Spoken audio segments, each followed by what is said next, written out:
ఆధ్యాత్మిక సాహిత్య సేవ అందజేస్తూ ఉన్నారు.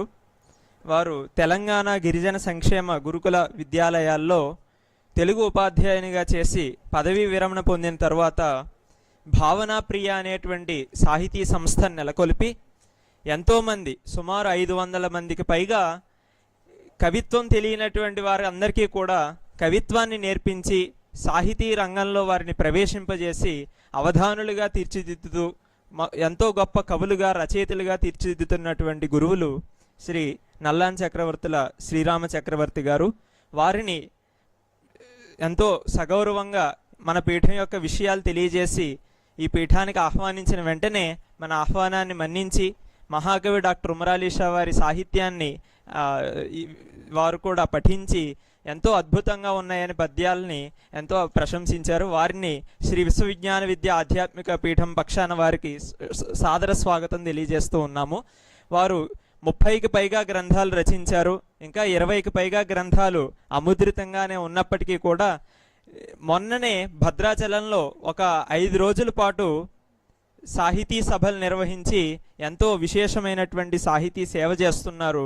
ఉదయం లేచి దగ్గర నుండి రాత్రి నిద్రపోయేంత వరకు కూడా వారు కేవలం ఎల్లప్పుడూ నిరంతరం తదేక ధ్యాసగా తెలుగు పద్యాన్ని తెలుగు కవిత్వాన్ని నిలబెడుతూ ఉన్నారు. అటువంటి విశిష్ట వ్యక్తి మన నేటి సభకు రావడం ఎంతో ముదావహంగా భావిస్తూ వారిని తమ యొక్క ప్రసంగాన్ని అందించవలసిందిగా ఆహ్వానిస్తూ, సక్రమమ్ముగ భావన ప్రియ సాహితీ సభ నిల్పి సక్రమమ్ముగ భావన ప్రియ సాహితీ సభ నిల్పి నిర్వక్ర రీతిని కైతలల్లగ పాఠకోటిని నేర్పు గీర్విక్రమాద్భుత వాక్యశాస్త్ర సువేది అయిన గురుత్తమున్ చక్రవర్తుల చక్రవర్తిని స్వాగతించెదని సభన్ అని వారిని ఆహ్వానిస్తూ ఉన్నాం. ధన్యవాదాలు.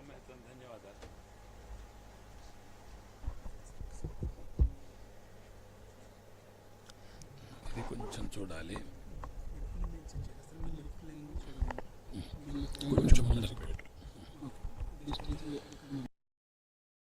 ఆచార్య పర్యంతం వందే గురు పరంపర. వేదికపై ఆశీనులైనటువంటి గురు స్థానీయులు ఉమర్ అలీ షా పీఠస్థులు అయినటువంటి మహనీయులైనటువంటి డాక్టర్ ఉమర్ అలీ షా గారికి వందనాలు సమర్పించుకుంటూ, వేదికపై ఉన్నటువంటి పెద్దలందరికీ కూడా సమన్వయంగా నమస్సులు సమర్పించుకుంటూ, సభాసదులకు నమస్కారం చేసుకుంటూ, ఏమీ లేనివాణ్ణి ఎంతో గొప్పగా పొగిడినటువంటి మా ఉమామహేశ్వరానికి ధన్యవాదాలు సమర్పించుకుంటూ, ఇక్కడికి రప్పించిన కారకుడు అతనే. మొట్టమొదటిసారి ఈ పీఠాన్ని పరిచయం చేసినటువంటి వ్యక్తి. మిత్రులారా, ఒక 10 నిమిషాలు మాట్లాడమని చెప్పి ఉమామహేశ్వరరావు మమ్మల్ని ఆదేశించాడు. మిమ్మల్ని ఎక్కువసేపు విసిగించకుండా ఒక అరగంటలోనే ముగిస్తానని హామీ ఇస్తూ, కంగారు పడకండి, 10 నిమిషాల్లోనే ముగించుకుందాం.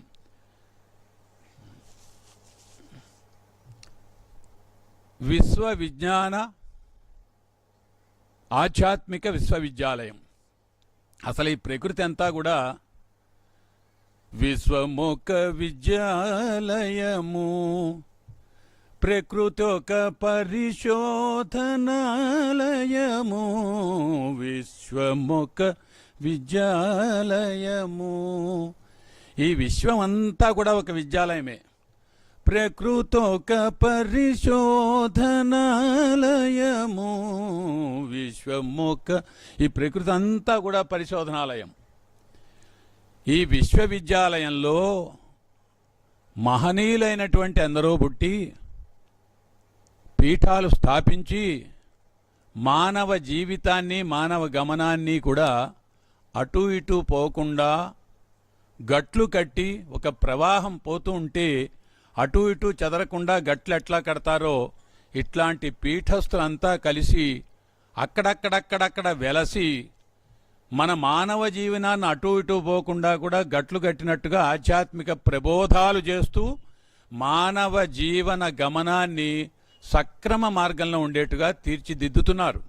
అటువంటి మహనీయులందరినీ కూడా మనం సంస్మరించుకుంటూ, ఇందాక చిటితోటి మాస్టర్ గారు పూర్వం ఉండేటువంటి పీఠస్థుల పద్యాలు అద్భుతంగా ఉన్నాయండి. ఆ కావ్యం చదివాను నేను. అక్కడక్కడ ఆశాంతం నేను చదవలేదు, కానీ అక్కడక్కడ పద్యాలు చదివితే అద్భుతమైనటువంటి పద్యాలు.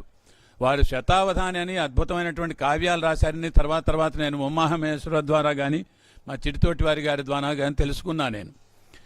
మరి కళలు అనేటువంటివి మానవ జీవన మార్గంలో ఒక ప్రశాంతతను చేకూరుస్తాయి. నిత్యం కూడా చాలా వేగంగా పోతున్నటువంటి జీవితం మనది. ఒక క్షణం కూడా నిలబడి ఒక ప్రశాంతంగా శాంతియుతంగా జీవనం చేసేటువంటి ఒక అలవాటు లేకుండా పోయింది కాలక్రమాన. దీనికి ఒక్క ఉదాహరణ చెప్తా నేను. మనం చాలా అశాంతిగా ఉన్నాం. ఎట్లా చెప్తామంటే, సింహము పులి ఒకటేనండి అనేటువంటి వాదనలో ఉన్నాం మనం. అంతరిక్షానికి ఎగిరాం కానీ, సముద్రాల లోపలికి వెళ్ళాం కానీ, చిన్న తేడాని కానీ చిన్న భేదాన్ని కానీ అంగీకరించే స్థితిలో మనం లేము. అంతా ఒకటే అని చెప్పుకుంటున్నాం. ఇది ఇరుకుత్వం. మనిషి మనస్సు మాత్రం చాలా ఇరుకుగా ఉంది. ఎంత అంతరిక్షానికి ఎదిగినా, ఎంత పైకి ఎదిగినా అది భౌతికంగానే కానీ మానసికంగా మనిషి ఇంకా చాలా ఎదగలేదు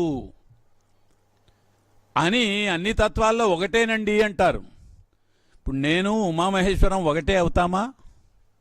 కానే కాం.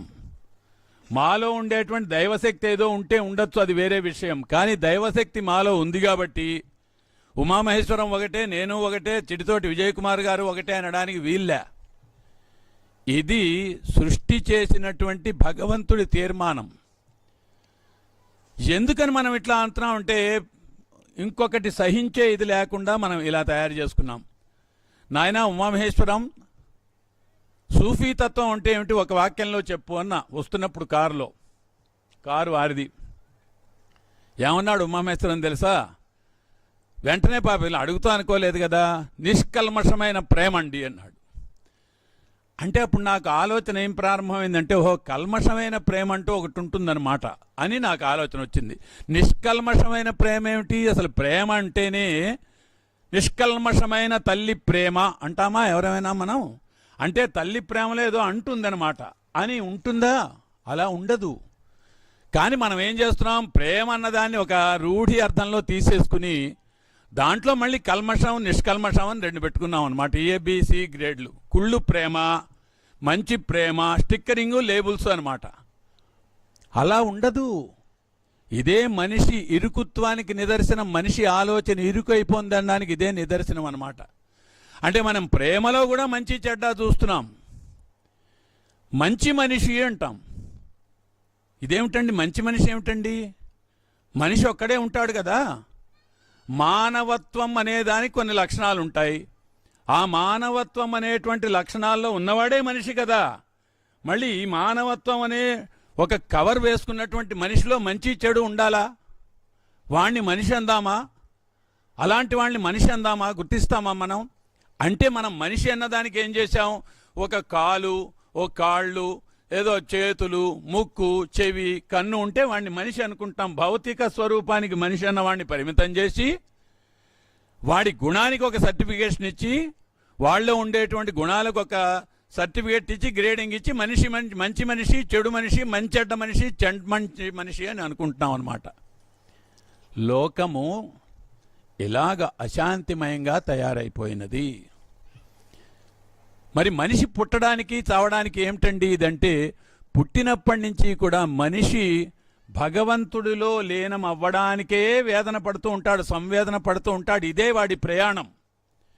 ఇది గుర్తించిన వాడు గొప్పవాడు అవుతాడు. పుట్టగానే ఏడుపు మొదలవుతుందండి. ఆ ఏడుపు ఏమిటి తెలుసా మీకు? వేదన మొదలు. నేను భూమిలోకి వచ్చానురా, ఈ భూమి నుంచి చివరికి పరమాత్మలో కలిసేదాకా కూడా వేదన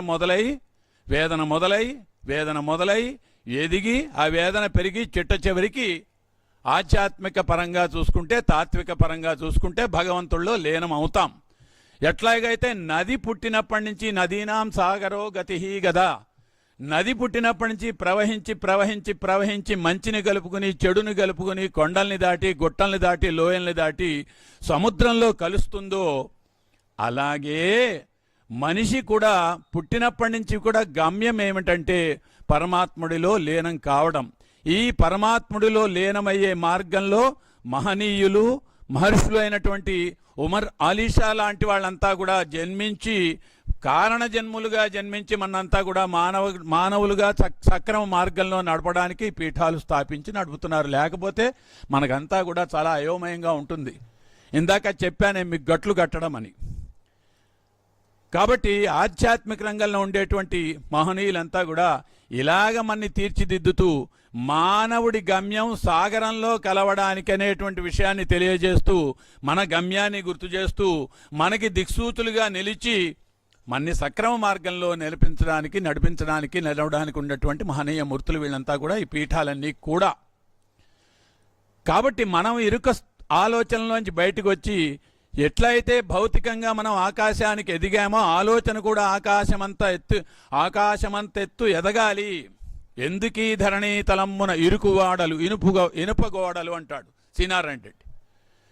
తనను తెలుసుకున్నవాడు తత్వజ్ఞుడు, మనసు తెలుసుకున్నవాడు మర్మజ్ఞుడు, అచ్చమైన ఆ ప్రతిభకు అవధులేవి, అసలు తెలియదన్నవాడు ఆత్మజ్ఞుడు, అన్ని తెలుసునన్నవాడు అల్పజ్ఞుడు అంటాడు. కాబట్టి ఎవరైతే తనను తాను తెలుసుకుంటూ భగవంతుడి స్వరూపంగా చేరడానికి అవకాశం చెందుతాడో ఈ పీఠాలన్నీ కూడా మనిషి తెలుసుకునేందుకు ఒక అవకాశం కల్పించేటువంటి ఒక వేదికని కల్పిస్తాయి, ఆలోచనను కల్పిస్తాయి. అందుకై పాఠాలు చెప్తాయి, అందుకై ప్రసంగాలు ఏర్పాటు చేస్తారు, అందుకై పుస్తకాలు రాస్తారు, అందుకై ఇట్లాంటి సభలు నిర్వహించి తనను తెలుసుకున్నవాడు తత్వజ్ఞుడు. మనందరినీ కూడా మనుషులుగా కాకుండా ఎవరిని వాళ్ళు తెలుసుకునేందుకు ఒక తత్వజ్ఞులుగా ఎదికేందుకు మనం తీర్చిదిద్దుకునేందుకు సందేశాల ద్వారా, పుస్తకాల ద్వారా, రచనల ద్వారా, సభల ద్వారా మనని తీర్చిదిద్దేందుకు పుట్టినటువంటి మహనీయులు వీళ్ళంతా కూడా. ఇటువంటి గొప్ప విజ్ఞానదాయకమైనటువంటి సదస్సులో సభలో పాల్గొనడానికి మా అందరికీ కూడా అవకాశం కల్పించినటువంటి పెద్దలకి, పూజ్యులకి అందరికీ కూడా నమోవాకాలు సమర్పించుకుంటూ, ప్రత్యేకంగా ఉమామహేశ్వరానికి ధన్యవాదాలు సమర్పించుకుంటూ, ఒట్టి మాటలు కట్టిపెట్టేద్దాం, గట్టిమేలు తలబెడదాం, ఇక నుంచైనా మనుషులుగా బతుకుదాం, మంచి ఆలోచనలతో ఉందాం, మనిషి అంటే మంచి మనిషి చెడు మనిషి అనేటువంటి నిర్వచనాలు లేకుండా చేసుకుందాం, ప్రేమ అంటే కల్మష ప్రేమ నిష్కల్మష ప్రేమ అనేటువంటి నిర్వచనాలకు దూరంగా మనం తయారవుదాం అని ఆశిస్తూ, అందుకై ఇటువంటి వేదికలు, ఇటువంటి మహనీయులు డాక్టర్ ఉమర్ అలీషా 9వ పీఠస్థులు వీరు. వైద్య వృత్తిలో ఉండి ప్రజాసేవ చేస్తున్నటువంటి వారు. ఇటువంటి పీఠాలు, ఇటువంటి మహనీయులందరినీ కూడా ఇందరూ కూడా మనకి దిక్సూచులుగా నిలిచి మనని నడపాలని ప్రార్థిస్తూ నాకు ఈ అవకాశం ఇచ్చినటువంటి పెద్దలకు నమస్కరిస్తూ సెలవు తీసుకుంటాను. నమస్కారం.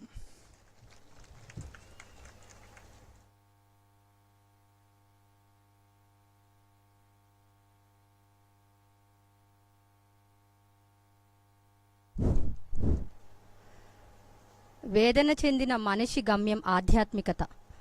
మనం ఏంటో తెలుసుకోవడానికి ఈ పీఠం తోడ్పడుతుంది అనే విషయాలను చక్కగా మనకు వివరించినటువంటి శ్రీ నల్లాన్ చక్రవర్తుల గారికి సభ తరపున ధన్యవాదాలు తెలియజేస్తున్నాము.